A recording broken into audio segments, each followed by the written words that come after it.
Marcus stood in the doorway of our bedroom, arms crossed, watching me try to shift my weight in the hospital-grade wheelchair without wincing. The air in the room still carried a faint trace of rubbing alcohol and antiseptic from the surgical center. My pelvis was still held together with 2 titanium pins from the fall on the Wildcat Ridge Trail 11 days earlier. Every small movement felt like a hot wire pressing into my hip.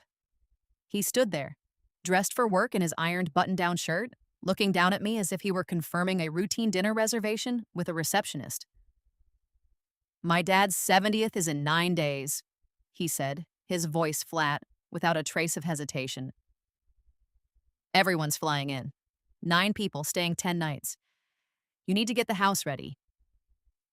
I stared at him, my hands gripping the cold rubber armrests of the wheelchair. For a second, I actually thought he was testing a joke on me, trying to break the heavy medical tension that had hung over our house since my accident. I even let out a small, breathless laugh, waiting for his expression to soften. Then I saw his face wasn't moving. His eyes were locked on mine, serious, unbothered by the absurdity of what he'd just demanded. "My name is Claire Ashford. I'm 39. 11 days before that conversation, I'd gone over a dangerous switchback on a solo hike outside Portland. The ground gave way under my boot, and I landed wrong on a jagged outcrop of rock. Dr. Okafor had spent 4 hours in surgery pinning my shattered pelvis back together. He'd told me, in that flat, clinical tone surgeons use when they want you to actually hear the gravity of the situation, 6 weeks minimum without bearing an ounce of weight. No standing, no leaning, transfers only with assistance, and no stairs. The discharge sheet with those exact instructions was still sitting on my nightstand, folded next to the metal walker I was supposed to be practicing with twice a day. "Marcus," I said, keeping my voice level. I'd learned a long time ago that raising my voice or showing panic never worked with him.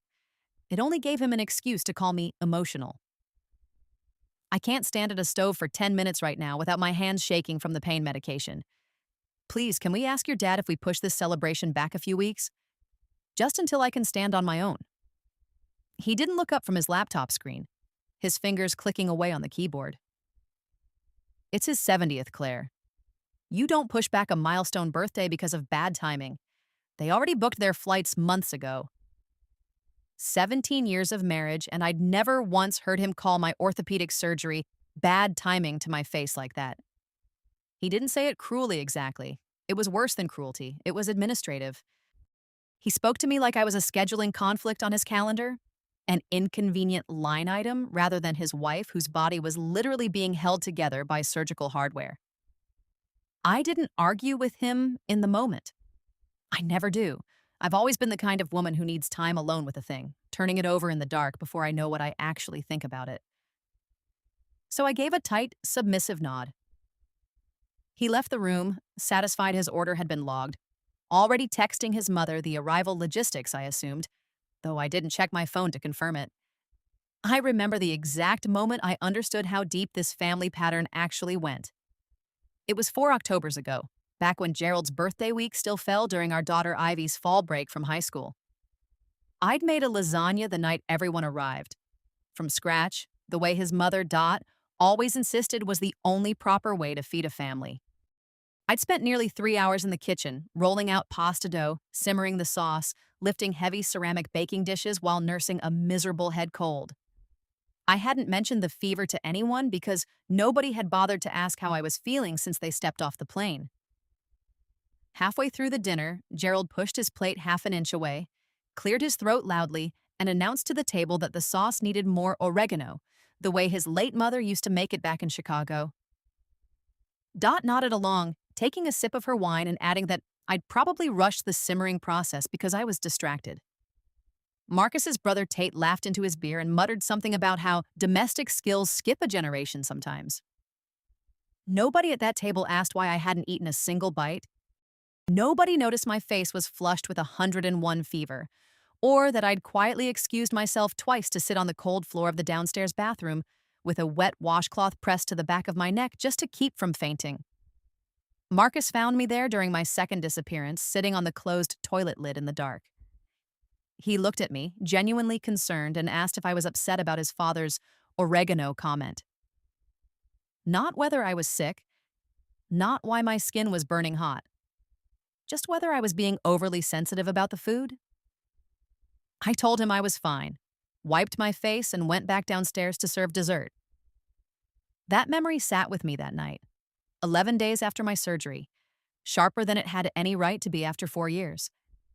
And for the first time in longer than I could remember, I lay awake in the dark and let myself actually add up the last 14 years of my life, instead of just living through them. Every October, without exception, Marcus's family took over our home. Gerald and Dot, married 44 years, brought with them an endless supply of criticisms about my thermostat settings, my housekeeping, and the right way to brine a turkey. Marcus's brother Tate loved to remind people over drinks that this house used to feel like everyone's, back before Claire got so particular about things, as if my desire to keep our home clean were a personal insult to his freedom. There was Tate's wife, Renata, who never lifted a finger to help but always had a comment about the wine selection, and Marcus's sister Faye, her husband Owen, and their 4-year-old. He was a delightful kid, but his presence meant I spent 10 days keeping every breakable heirloom out of reach and rinsing sticky sippy cups at midnight while everyone else slept. 9 people, 10 days, every October for 14 years. I had never once been asked if the dates worked for me. I had never been asked if I had the energy. It simply always worked, because I always erased my own needs to make it work. I thought about my nephew back in Seattle, whom I hadn't seen in nearly a year, because there was never any room left in my schedule or my budget once October's version of Ashford hospitality had been paid for. Before I tell you what the fumigation crew found taped to their own clipboard 3 days later, and how deeply it fractured Marcus's family, tell me, where are you watching this from tonight? What time is it where you are? I always love finding out how far these stories travel. Drop it in the comments below. I read every single one. That night, listening to Marcus's even breathing beside me, I reached past my prescription bottle on the nightstand. I didn't want the pills, I wanted my head clear. I pulled my laptop onto my lap, the pale blue screen lighting the room. For the first time in my marriage, I opened the encrypted folder containing the original deed to our house. This house hadn't been bought with Marcus's corporate bonuses. It had belonged to my maternal Aunt Vivian, who'd run it as a small, successful bed and breakfast for over 20 years before severe arthritis forced her to retire. When she passed away 6 years ago, she left the property to me directly and exclusively. Not to me and Marcus, to me. I remembered the afternoon we signed the final paperwork at the estate attorney's office. I remembered Marcus sitting in the leather chair beside me, distracted, glancing at his phone to check football scores, muttering, "That's great, babe. Congratulations," without looking up at the documents. He'd never once asked to see the deed in the years since. In his mind, from the day the moving trucks arrived, it had simply become our house. And somewhere in that quiet grammatical shift, my sole ownership had dissolved into something communal, something he felt entitled to fill with 9 of his relatives without asking for my input. I read the text on the screen twice. Sole owner. My name and only my name, printed beneath my aunt's signature and the raised notary seal. The next morning, the moment Marcus's car pulled out of the driveway for work, I called my old law school roommate, Priya Desai. She was now a senior partner practicing family and property law 2 towns over, a woman who'd built her career on being precise. I laid it all out for her: the shattered pelvis, the 9 incoming relatives, the stairs, and Marcus's flat refusal to even consider moving the event to a hotel. "Let me ask you a specific legal question, Claire," Priya said, her voice dropping into her professional tone. "Whose name is on the active deed of that property?" "Mine," I said, my voice shaking slightly. "Only mine." "Only Marcus isn't on any of the inheritance paperwork." "Then you have full legal authority over who occupies that property, full stop," Priya said. "You are not asking Marcus's permission to manage your asset. You are informing him of a decision that's already legally yours to make. Claire, you had major pelvic surgery 11 days ago. You have titanium screws holding your skeleton together. You are under no legal or moral obligation to host a single person while your body is trying to heal. A boundary isn't an attack on his family. It's the floor of self-respect, not the ceiling. I wrote those words on a yellow sticky note. A boundary is the floor, not the ceiling. I pressed it to the frame of my laptop screen where I'd see it every day. 2 days later, still confined to my wheelchair at the kitchen table, I noticed something I'd been ignoring for months.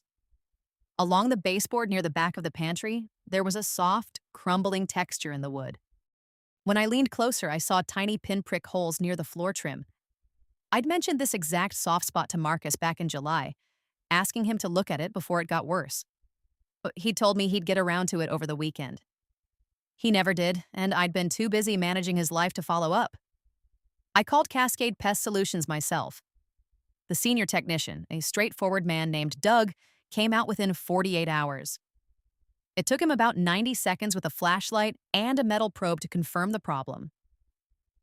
You've got an active subterranean termite colony chewing through the structural framing of the kitchen wall, Doug said, showing me the piles of wood dust on his clipboard.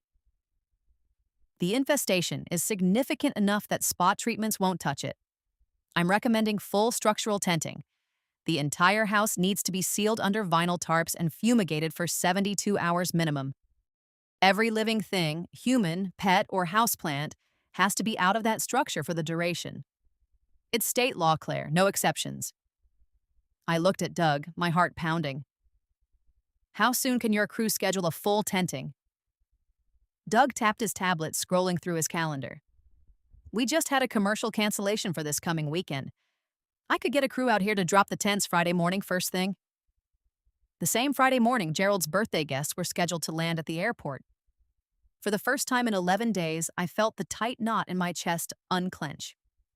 I didn't hesitate. I booked the appointment and signed the digital authorization. By that afternoon, I'd also contacted my medical insurance provider.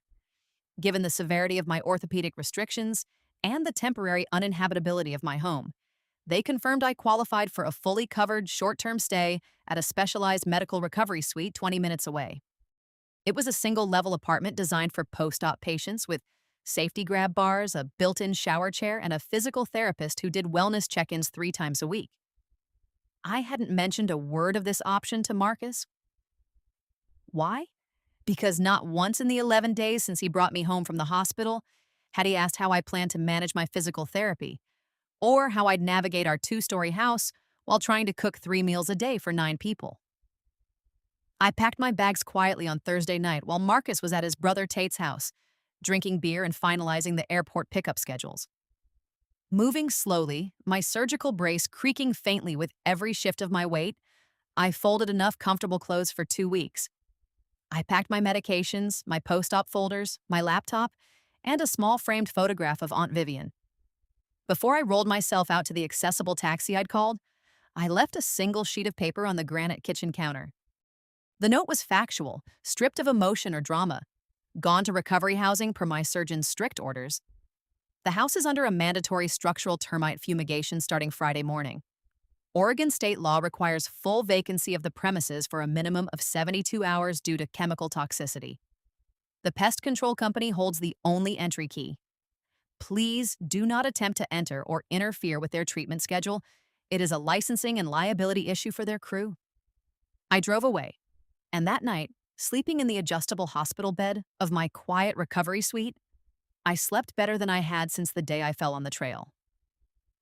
Friday morning arrived, and while I wasn't there to witness the fallout on my front lawn, Marcus described it to me weeks later in bitter, fractured pieces, and I pieced together the rest from what his mother Dot eventually let slip during a moment of weakness.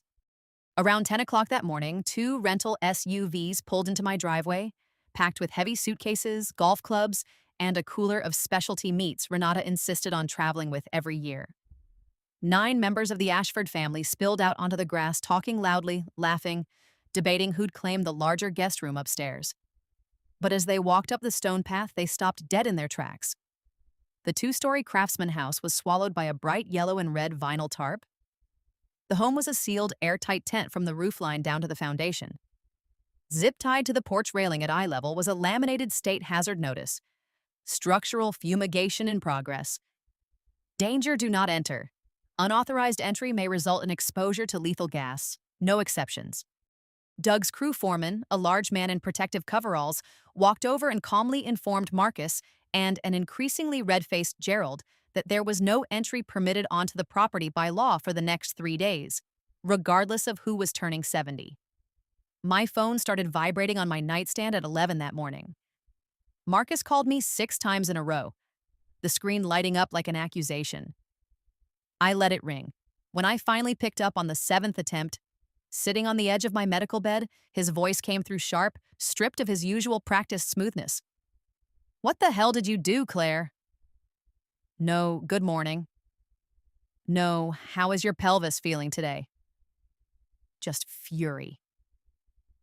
I did exactly what the licensed pest control company recommended when I found an active termite colony chewing through the pantry wall, I said, keeping my voice as calm as a frozen lake. "I mentioned that crumbling wood to you back in July, Marcus. You told me you'd handle it." "You could have waited 2 weeks," he shouted into the phone. "We have 9 people standing in the driveway with luggage." "Termites don't check your family calendar before they eat my house, Marcus. And neither do I, once I finally found someone competent enough to fix it," I said.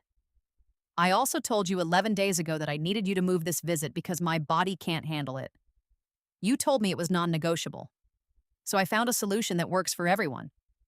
The house is being treated, and I'm safely in my recovery center." There was a long, heavy silence on the line. I could hear Tate arguing with someone in the background. Then Marcus hung up without another word. Dot called next. I almost didn't answer, but 14 years of conditioned politeness made my finger slide across the screen. Her voice had that tight, icy fury of a matriarch used to bending reality to her will through sheer force of personality. "Do you have any idea how humiliating this is, Claire?" she hissed. "We flew in from 3 different states. Gerald's milestone birthday dinner reservation at the country club is ruined because we don't even have a place to wash our faces. This is the most selfish, calculated thing I've ever seen a daughter-in-law do." Instead of arguing, I didn't say a word. I hung up, opened my messages, and texted her a photograph of my surgical discharge paperwork, with Dr. Okafor's restrictions circled in red at the bottom. No lifting over 5 pounds, no standing over 5 minutes, 6 weeks total immobilization recommended. Underneath the photo, I typed, "This is why I cannot host your family this year. I hope everyone finds comfortable accommodations at a hotel." Then I turned my phone face down and refused to look at it for the rest of the day. I thought that was the peak of the drama, but I'd underestimated how vindictive Marcus's brother, Tate, could be when his comfort was disrupted. 2 days into my stay at the recovery center, my sister-in-law Faye called. Her voice was quiet and careful, the tone people use when they have to deliver bad news. "Claire, I'm sorry," she whispered, checking her surroundings. "But I think you need to know what's happening. Tate's been on his phone since last night calling everyone. He called Aunt Sandra, Mom's old college roommates, even Dad's former business partners in Seattle. He's telling everyone you staged the whole thing. He's saying you found some minor bug issue and paid a contractor under the table to blow it into a full evacuation just to punish Dad for not canceling the trip." I felt my stomach drop, not out of guilt, but from the exhausting weight of watching a family rewrite reality in real time to protect their own narrative. "Faye, you know that's a lie," I said, my voice tight. "Cascade Pest Solutions is a licensed corporation. You can't bribe a foreman to wrap a house in a hazardous chemical tent. The inspection report is dated, and I can send you photos of the hollowed-out framing right now if you want to see them." I know," Faye said quickly, her voice heavy with shame. "I told Tate that. I told him you just had major surgery, but he didn't want to hear it. He's furious about the hotel costs. Now he's asking me to back him up publicly to tell the extended family you've been looking for an excuse to cut the Ashfords out of your life for years. I don't know what to do, Claire. He's my brother." "I'm not asking you to defend me publicly to your family, Faye," I said softly, leaning my head back against the pillow. "You don't owe me a public war, but you don't owe him a lie either. Just don't help him rewrite what happened to my body and my home. That's all I'm asking." Faye sighed. He actually told Dad that termites don't destroy wood that fast, so you must have known for months and timed it perfectly for the birthday. The damage didn't happen fast, I said. It took a year because Marcus ignored it. But the infestation didn't need my permission to be dangerous the exact week they arrived. If Marcus is honest with his father, he can confirm that himself. When I called Marcus later that evening and told him what his brother was spreading to their relatives, something surprising happened. For the first time in our marriage, he didn't try to defend Tate or tell me I was overreacting. He sounded exhausted. His voice cracked from stress. He called Tate directly within 10 minutes and told him flatly to stop making calls. Marcus told him he'd seen the crumbling wood himself back in July and failed to fix it, and that the mess was his own fault, not mine. The calls to the extended family stopped by the next morning. Marcus, meanwhile, spent that weekend living through a compressed version of the invisible labor I'd quietly performed for 14 years, except in 72 frantic hours with zero preparation.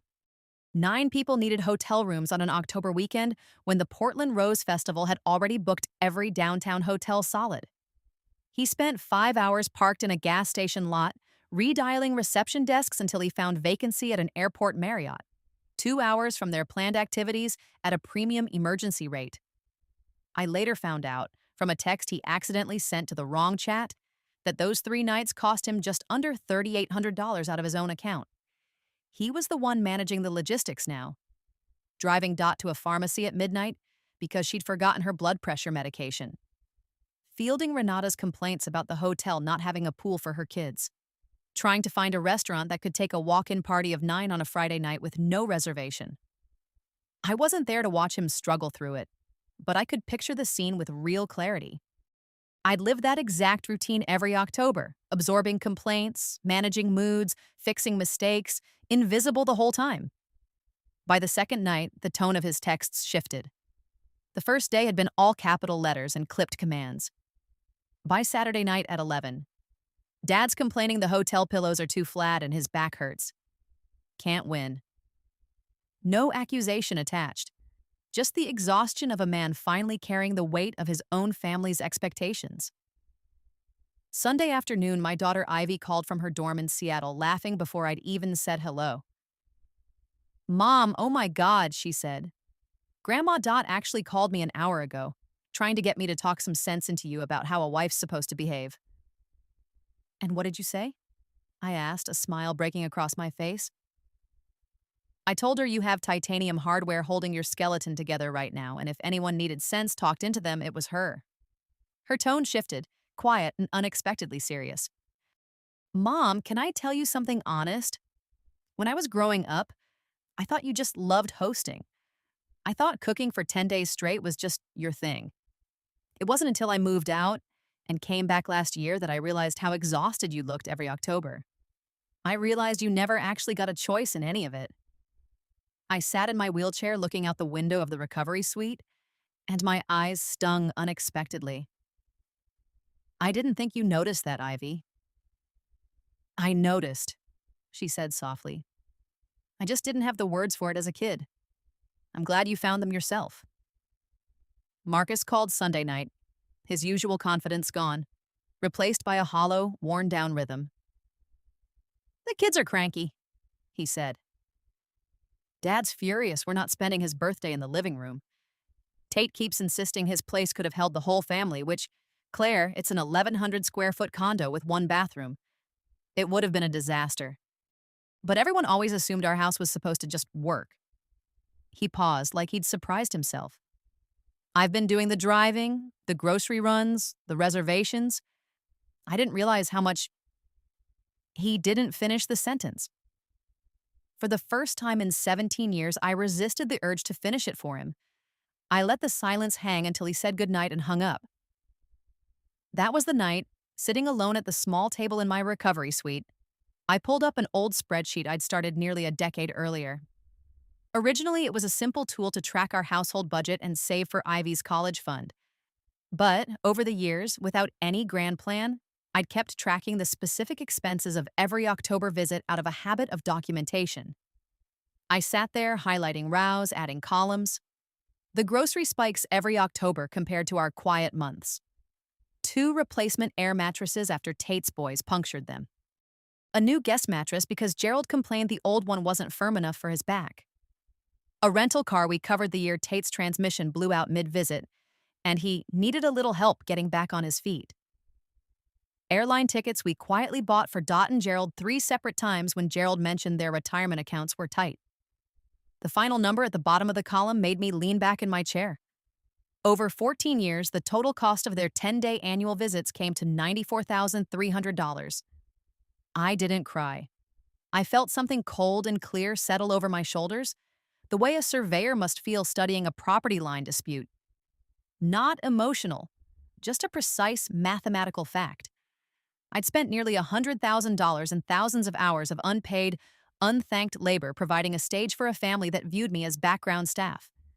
I spent the rest of that week, once the fumigation tents were removed and the house aired out, putting together a report. I drove myself to the library in my wheelchair and used their printer. The cover page was simple. 14 Octobers. Underneath the final number, $94,300. Page by page, I laid out the breakdown, year by year, with photographs of every receipt, bank statement, and utility spike. Undeniable evidence of my own erasure.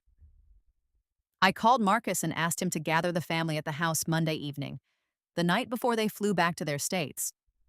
He agreed, his voice cautious, maybe relieved I was finally willing to break my week of near silence.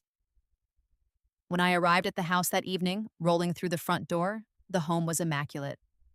The pantry wall was repaired, the old crumbling wood replaced with fresh framing that smelled faintly of new varnish. The air conditioning ran smoothly, without a rattle. All 9 members of the Ashford family were arranged around my living room. The moment I rolled in, I could read the assumption on their faces. They thought I'd come to apologize.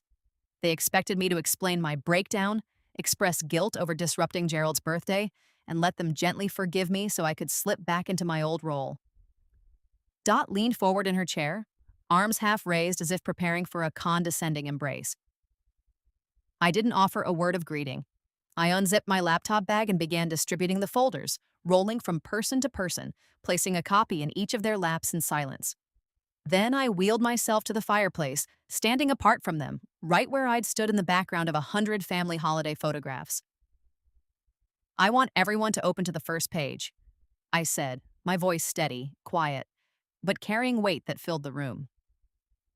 The living room went silent. Dot's face changed first, her eyes widening at the cover page. Gerald's jaw tightened. Tate flipped through the pages faster than the others, his fingers trembling until he landed on page 7, the photograph of the rental car receipt from his transmission failure. His ears turned bright red. "Can anyone in this room remember?" I said, looking across their faces. "One single October over the last 14 years where I was treated like a guest in my own home, rather than unpaid kitchen staff?" Nobody answered. Tate opened his mouth as if to offer a comeback, but his eyes hit the receipts in his lap and he shut it again. "Can anyone remember?" I continued, my voice calm. "Ever asking whether I was healthy enough or rested enough, or financially willing, before booking 9 tickets into a house that's only ever had my name on the deed?" Marcus sat still on the arm of the sofa, staring at his own folder. I watched something wash over his features. Not the quick defensiveness he used to protect his parents, something truer. The face of a man finally looking at the raw math of his own marriage. "I'm not asking any of you to pay back a single dollar of that $94,000, I said, breaking the silence. "I don't want your money. I kept these records because somewhere along the way, after years of being told I was crazy or overly sensitive, I stopped trusting my own sense of what was fair. I needed to see the math written down to believe it myself. I've loved having a family. I've never once loved being invisible in my own home." Gerald cleared his throat, looking down at his shoes, but no words came out. Dot sat frozen, the folder open on her lap to a photograph of herself sitting at my kitchen island, while I washed her dishes in the background. I didn't wait for a forced apology that evening. I didn't need one to validate my reality anymore. I gathered my laptop bag, turned my chair around, and let Marcus quietly load me into the car to drive me back to the recovery suite for one last night of sleep. I left the folders exactly where they belonged, in their hands. I moved back into my home 9 days later. The house smelled of fresh paint and clean wood trim instead of the usual mess of a multifamily visit winding down. Marcus and I didn't have one massive confrontation that first night. Real repair doesn't happen in a single speech, I've come to understand. It happens in 100 small adjustments over time. A few nights after my return, sitting at the kitchen table with 2 mugs of coffee going cold between us, he turned his mug slowly and looked at me. "I didn't know it added up to that much," he said, his voice dropping into a register I hadn't heard since we were newlyweds. "Not just the money, Claire, all of it. The driving, the meal planning, the cleaning up after everyone. I never had to know how much it cost you because you always just quietly handled it before it touched me." "I know," I said, looking him in the eye. I wasn't saying it to punish him. I was stating the truth, my new rule for our relationship. That week, we set boundaries we should have agreed on a decade earlier. The permanent open-door policy for his family was officially dead. Any future visits from either side would require both of our written agreement months in advance. Every visit would come with expectations. Guests split grocery bills evenly, guests manage their own laundry and transportation, and nobody treats me as household staff simply because I own the property. The real test came about 2 months later, on a crisp weekend in December. We invited Gerald and Dot for a small dinner, scheduled 2 weeks in advance, with an explicit conversation beforehand about what the weekend would look like. Gerald arrived at the door stiff and formal, clearly still nursing a wounded ego from the folder I'd handed him. He looked around, complimented the new paint job in a gruff tone that suggested he'd spent the drive practicing how to find something safe to say. Dot walked into the kitchen carrying a ceramic casserole dish, something she'd never once done in 14 years of visiting, and set it on the counter with careful, deliberate slowness like an offering. Partway through dinner, Marcus's phone buzzed on the table. Tate, uninvited this time, a boundary Marcus and I had discussed together. Marcus picked up, stepped into the hallway, and I heard his voice drop into a firm tone I'd never heard him use with his brother before. "No, Tate," Marcus said clearly. "Not this time. We're keeping things small and quiet this weekend. You're welcome to plan a visit in the spring, but you'll need to coordinate with both of us in advance, same as anyone else." I looked up from the stove, my eyes meeting his as he walked back into the dining room. He gave me a small, questioning nod, checking if he'd handled it right. I gave him a slow, supportive smile and felt a weight lift off my shoulders. Later, walking his parents to their car, Gerald paused by the door, hands deep in his coat pockets. He didn't quite look me in the eye, but he cleared his throat and gestured toward the kitchen. "House looks solid, Claire," he muttered. "That pantry wall, good piece of work." It wasn't an apology. It wasn't even close to one. But it was Gerald Ashford acknowledging out loud something he'd once have considered beneath his notice. And I decided to let that be enough for now. The months passed.